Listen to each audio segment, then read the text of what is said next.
Hundreds of Oahu residents honored veterans today at the National Memorial Cemetery of the Pacific.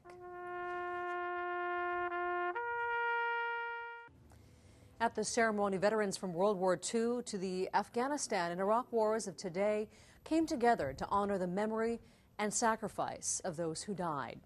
Special mention was made of the long and continuing war against terrorism and the need for continuing support for the young men and women serving our country. More than 1,000 Americans died in the Battle of Tarawa, one of the bloodiest battles in Marine Corps history, and many were never found. 65 years later, a team of experts from Hawaii are determined to reunite families with their loved ones. It is a daunting, nearly impossible mission, but in honor of the heroes who died that day, it is a mission that has not been forgotten.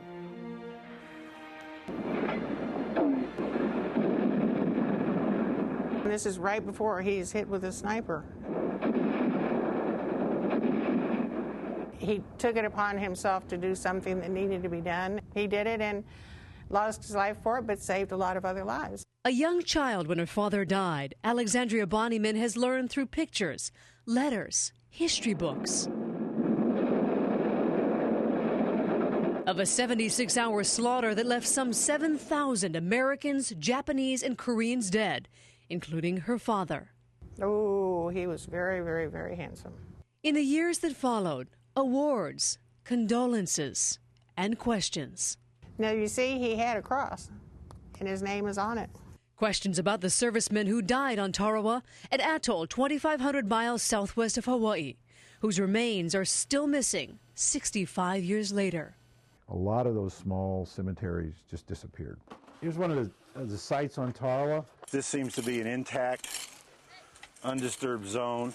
This summer, forensic anthropologist Dr. Gregory led a team from Hawaii's Joint POW MIA Accounting Command, or JPAC, to 6 sites on Tarawa, potentially holding up to hundreds of Americans. Sites where battlegrounds are now roads and houses. Today, there's 20,000 people living on that island. I don't know where it comes from. Those 20,000 people are living about as close together as you and me. There is no evidence of any of these cemeteries on the surface now. So they dig, scour, and analyze. In 45 days, Memorandum for the record, exchange of U.S. remains. They find two sets of remains, 2 chances for closure. So we're looking at right now a hole on the right side of the head. In JPAC's Honolulu Crime Lab, forensic anthropologists are investigating those remains and nearly 1,000 others at what is the largest skeleton identification lab in the world. On the lab floor is anything from the Korean War, World War II, or Vietnam. There is no lab here that can do what we do. Dr. Robert Mann heads JPAC's Forensic Science Academy. He says they foster local talent and help crack local cases.